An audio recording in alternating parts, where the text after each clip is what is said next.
Hotel से निकलते हुए थोड़ा लेट ही हो गया था। अभी हमने यहाँ से ली है डे टिकट। डे टिकट हमें पड़ी है अराउंड 8 यूरोस।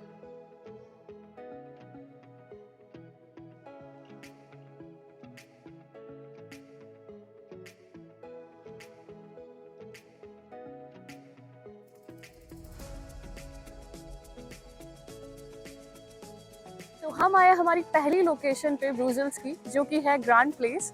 तो ग्रैंड प्लेस बेसिकली एक स्क्वायर है, ऐसा स्क्वायर जो कि बहुत सारी हिस्टोरिकल बिल्डिंग से घिरा हुआ है, और इन सारी हिस्टोरिकल बिल्डिंग्स की एक अपनी ही हिस्ट्री है, और इनका आर्किटेक्चर तो बहुत बहुत ही मतलब आप देखते ही एकदम अट्रैक्ट हो जाओगे, ऐसा इनका आर्किटेक्चर है। और यही शायद इस चीज़ की खासियत है कि ये यूनेस्को वर्ल्ड हेरिटेज साइट में शामिल किया है।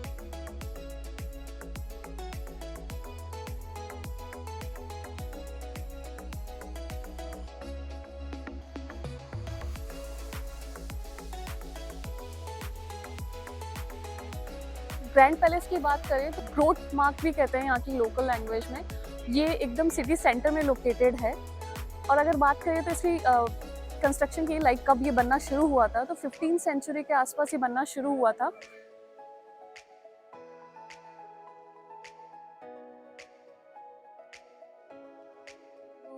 ग्रैंड पैलेस में वैसे तो बहुत सारे इवेंट्स होते रहते हैं।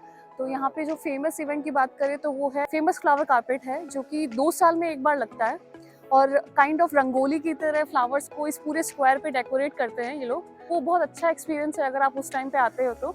दूसरी चीज़ ये कि यहाँ पे बहुत सारी स्मॉल स्मॉल शॉप्स है जहाँ पे आप बेल्जियम चॉकलेट्स ले सकते हो, टेस्ट कर सकते हो। यहाँ पे बहुत सारी फेमस बेल्जियम चॉकलेट्स की शॉप्स भी हैं।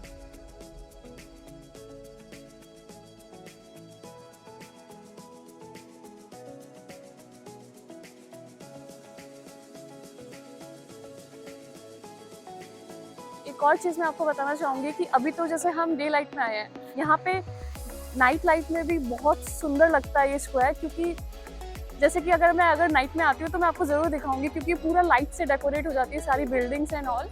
तो बहुत बहुत बहुत सुंदर लगेगा।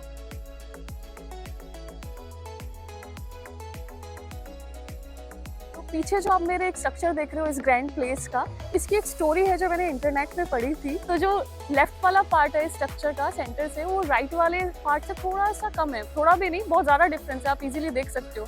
तो स्टोरी ये है कि जो इसका आर्किटेक्ट था इस बिल्डिंग का, ऐसा कहते हैं कि जब उससे रियलाइज हुआ कि उससे इतनी बड़ी मिस्टेक हो गई है, तो उसने इसी बिल्डिंग से सुसाइड कर लिया था। तो काइंड ऑफ स्टोरी है, आई डोंट नो कि ये कितनी सच्ची है।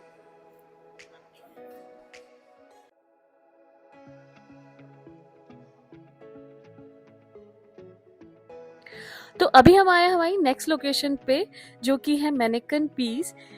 स्टैचू जो है, ऐसा कहते हैं कि ब्रुसेल्स का ओल्डेस्ट सिटीजन है। साथ ही में इसे बेल्जियम का national symbol, kind of national symbol भी कहते हैं। हर जगह आपको एक बेल्जियम की निशानी के तौर पे ये देखने को मिलेगा। जहाँ पे भी आपको ये देखने को मिले, समझ लेना कि वो जगह बेल्जियम से रिलेटेड।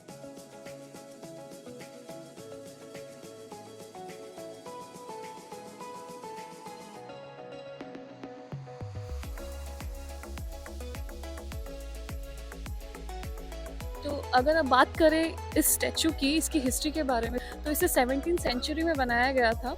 और जो स्टैचू में आपको जो बच्चा दिख रहा है छोटा सा, उसको पेटिट यूलियन के नाम से भी जाना जाता है। और ऐसा मानते हैं कि उसने बेल्जियम या ब्रुसेल्स को एक बड़े अटैक से बचाया था। तो इसको एक तरह से एज अ सिंबल भी मानते हैं बेल्जियम के लिए स्पिरिट और इंडिपेंडेंस का। स्टैचू को कई बार चोरी भी किया गया है। एक और फैक्ट है इसके बारे में कि जब भी यहाँ पे कोई ओकेशन होता है, लाइक म्यूजिकल ओकेशन हो गया या फिर कोई भी ओकेशन हुआ, उसके अकॉर्डिंग इसका कॉस्ट्यूम भी चेंज होता है। इसके स्टैचू के वार्डरोब को देखने में इंटरेस्टेड हो तो इसका खुद का स्पेसिफिक एक म्यूजियम है यहाँ पे मैनेकिन पीस का, जो कि मैं आपको नाम मेंशन कर दूंगी। तो वहाँ पे जाके आप इसके पूरे कॉस्ट्यूम देख सकते हो कि किस किस ओकेशन के अकॉर्डिंग इसकी ड्रेसअप होता है। जैसे अभी तो लाइक काइंड ऑफ इसने कुछ नहीं पहना है, बट हाँ कॉस्ट्यूम भी पहनता है ये कभी कभी, जब यहाँ पे कोई फेस्ट या कोई भी ओकेशन होता है उसके according.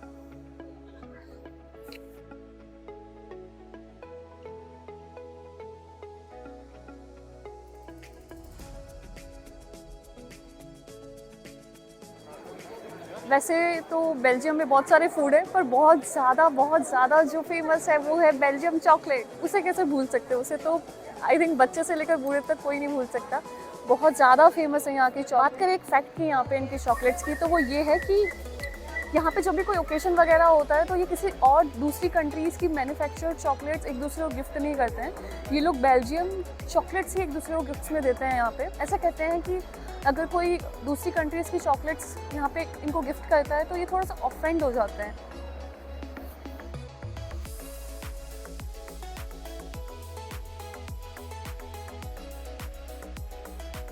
Next place is Belgium chocolate shop. उन्होंने मुझे ऑफ़र किए कि मैं बेल्जियम चॉकलेट टेस्ट कर सकती हूँ यहाँ पे।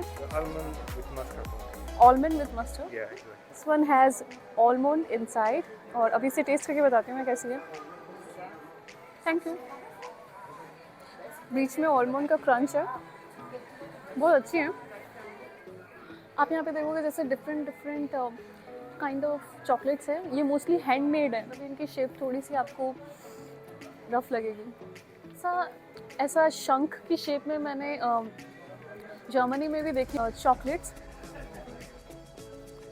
अगर आप थोड़ा सा प्राइजेस की तरफ देखोगे, पूरा एक पैकेट 9.5 यूरो का है और ये कुछ डिफरेंट है, ये अलग ही एकदम ऐसा लग रहा है कि ना जंग लगा हुआ है इनको ताले चाबी को। बट ये चॉकलेट्स है, ऐसा नहीं कि कुछ पुरानी चीज़ें हैं। ये देखो जैसे ये यहाँ पे ताला है और यहाँ पे कुछ स्क्रूज वगैरह ऐसे कुछ बना रखे, बट ये चॉकलेट्स हैं। मतलब इतनी ज़्यादा वैराइटीज़ की चॉकलेट्स है कि काउंट करना ही पॉसिबल नहीं है। ये बहुत फेमस है, मेरे काफ़ी सारे फ्रेंड्स वगैरह भी ये लेके आए थे, अमाडेस ककाओ करके। तो इसका फ्लेवर मुझे बहुत अच्छा लगा था, कुछ डिफरेंट।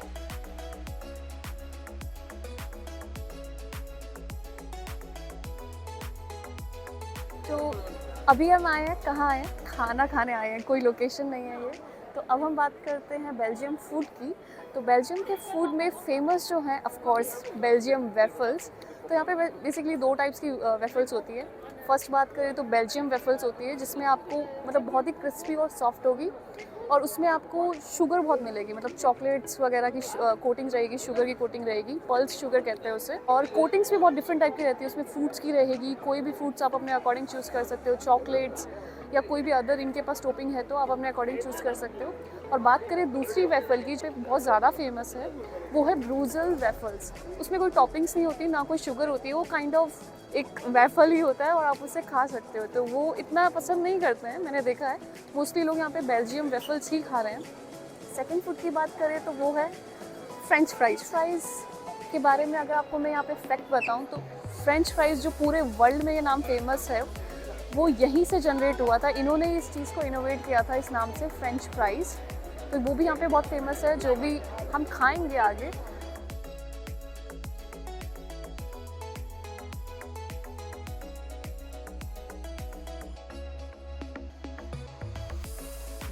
Thank you. पहली बार मैं बेल्जियम वेफल्स टेस्ट करने वाली हूँ और मैंने कुछ ये मिक्स्ड टॉपिंग्स लिए इसके लिए। 10 आउट ऑफ 10 है, बहुत बहुत यमी है। और आई थिंक सर्दी में गरम गरम वेफल्स एकदम कॉम्प्लीमेंट कर रही है पूरा।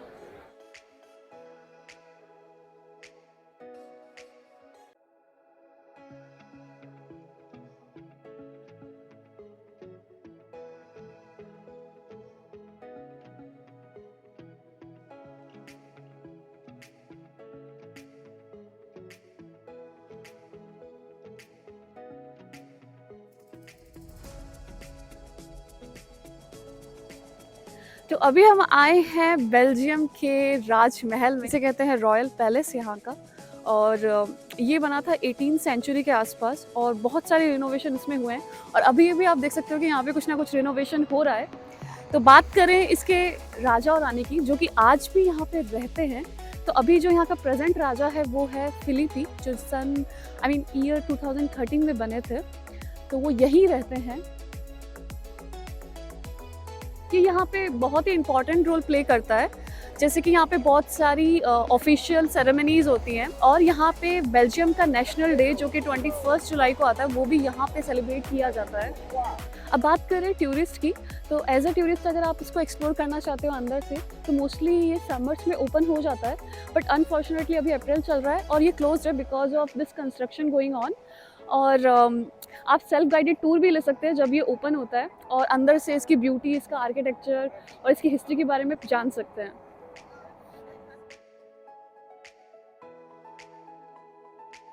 हम आए हुए हैं ग्रैंड सैवलॉन में। तो ये भी एक बहुत ही ब्यूटीफुल सा स्क्वायर है ब्रुसेल्स का, ग्रैंड पैलेस के बाद। और यहाँ पे बहुत सारी एक्टिविटीज़ आप कर सकते हो। पहली बात तो ये कि ये बहुत ज़्यादा हिस्टोरिकल बिल्डिंग से पूरी तरह से घिरा हुआ है। मोस्टली 17 सेंचुरीज़ की ये बिल्डिंग्स है। और साथ में यहाँ पे 2 मॉन्यूमेंट है historical. First one is church of lady of, जो इस तरफ है, वॉकिंग डिस्टेंस पे ये सारे। और जो दूसरा चर्च है वो है चर्च ऑफ सेंट जॉन, जो कि एक बहुत ही फेमस यहाँ का एक चर्च है। साथ में यहाँ पे आप एंजॉय कर सकते हो एक kind of perfect food of Belgium, क्योंकि यहाँ पे बहुत सारे अच्छे अच्छे कैफ़ेज़ हैं, बहुत ही क्यूट क्यूट से, जो कि आपको एक परफेक्ट वाइब्स देंगे ब्रुसेल्स की।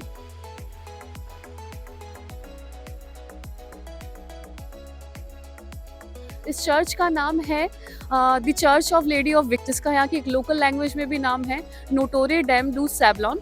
और ये सैवलॉन डिस्ट्रिक्ट में आता है। अगर यहाँ की बात करें तो ये फेमस है इसके इम्प्रेसिव ग्लास स्ट्रक्चर की, विंडोज़ की जो ग्लास स्ट्रक्चर है उसके लिए, और इस चर्च की रिच हिस्ट्री की, क्योंकि ये चर्च बनाया गया था 15th सेंचुरी में। तब से इसको बहुत अच्छे से मेंटेन किया जा रहा है। साथ ही में यहाँ पे बहुत सारे स्टैचूज़, मतलब एक नक्काशी की गई है स्टैचूज़ बना बना के इसके एक्सटीरियर पे। जो सबसे ज़्यादा स्पेशल है इसके आर्किटेक्चर में, जिसके लिए फेमस है, वो बारोक कल्प्रिट कोई स्टैचू का नाम है यहाँ पे। वो यहाँ पे बहुत सारे बनाए हुए हैं, अगर आप इसके ध्यान से इसकी नक्काशी को देखोगे तो। चर्च ने ब्रुसेल्स के लिए एक रिलीजियस और कल्चरल रोल प्ले किया है सेंचुरीज से, और लोग आज भी इसकी सुंदरता को देखने के लिए दूर दूर से आते हैं। तो अब जो हम बेल्जियम में आए हैं, तो मैं आपको एक 2 इंपॉर्टेंट फैक्ट बताती हूँ बेल्जियम के बारे में। पहला ये कि बेल्जियम कंट्री की जो टैक्स रेट है वर्ल्ड में हाईएस्ट टैक्स रेट है। साथ में दूसरा ये कि जो वर्ल्ड की स्मॉलेस्ट सिटी है वो भी बेल्जियम में है, जिसका नाम है डुरबाई करके। तो नेक्स्ट हम आए हैं यहाँ इस वॉल पे, जिसपे बनी हुई है टिंटिन कॉमिक कैरेक्टर की पिक्चर्स। अब आप सोच रहे हो कि मैं इस स्ट्रक्चर को वीडियो में ऐड क्यों कर रही हूँ, तो इसके पीछे एक बहुत बड़ा रीज़न है। बेल्जियम जो है अपनी कॉमिक स्ट्रिप्स के लिए बहुत ज़्यादा फेमस है। यहाँ से बहुत सारे कॉमिक कैरेक्टर्स ओरिजिनेटेड हैं, जैसे कि एग्जांपल दिस टिंटिन और स्मर्फ, जो बहुत ज़्यादा फेमस है। आई थिंक बचपन में सबने उसकी कॉमिक्स और कार्टून्स देखे होंगे, तो वो यहीं से ओरिजिनेटेड है। यहाँ जो वॉल पे आप ये म्यूरल्स देख रहे हो कार्टून कैरेक्टर्स के, ये आप बेल्जियम के ब्रुसेल्स में हर जगह देखने को मिलेंगे। आपको किसी भी गली में जाते ही आपको कोई ना कोई ऐसा म्यूरल्स मिलता रहेगा। और वैसे एक और फैक्ट बताती हूँ मैं आपको, ब्रुसेल्स के 800 कॉमिक स्ट्रिप्स रजिस्टर्ड हैं वर्ल्ड वाइड। इससे आपको पता चल सकता है कि यहाँ पे क्यों इतने कार्टून कैरेक्टर्स के म्यूरल्स ये लोग वॉल्स पे लगाते हैं, क्योंकि यहाँ से बहुत सारे कार्टून कैरेक्टर्स ओरिजिनेटेड हैं। आप इंटरेस्टेड हो, यहाँ पे कार्टून्स की पूरी एक म्यूजियम्स भी है, काइंड ऑफ मेंशन कर दूंगी एग्जैक्ट नाम, तो वहाँ पे आप जा सकते हो। उससे कुछ चार्जेस है, और बच्चों के साथ तो definitely you will enjoy that place. तो अभी हम आए हैं गैलरी रॉयल सेंट ह्यूबर्ट, जो कि आप मेरे पीछे स्ट्रक्चर देख सकते हो।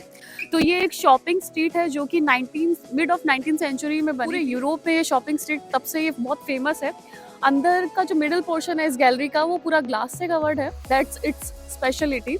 और काफ़ी सारी शॉपिंग की शॉप्स है छोटी छोटी, जो हम अंदर जाके अभी देखने वाले हैं।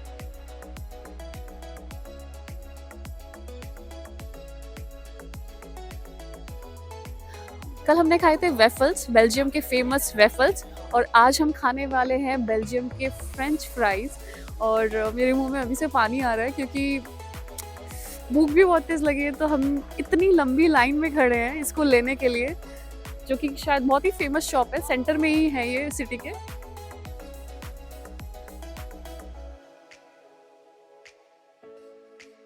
जो हमारे गर्मा गर्म मोमोज आ चुके हैं, और मैं ट्राई करने वाली हूँ फर्स्ट बाइट। यहीं पे साथ ही मैं अपना व्लॉग भी एंड करती हूँ। आप मुझे बताना आपको ये व्लॉग कैसा लगा, कमेंट सेक्शन में ज़रूर अपने सजेशंस देना। साथ ही मैं एक और पॉइंट मैं आपको बता देती हूँ कि जो भी मैंने यहाँ पे लोकेशंस बताई है, सारी की सारी नियर बाय है सिटी सेंटर के। तो लाइक विद इन 2 किलोमीटर के रीजन्स में आती है, तो आप इजीली अपना प्लान कर सकते हो। साथ में आप यहाँ की जो स्ट्रीट्स हैं इनको एक्सप्लोर करना मत भूलना, क्योंकि वो एक अलग ही एक्सपीरियंस देती है।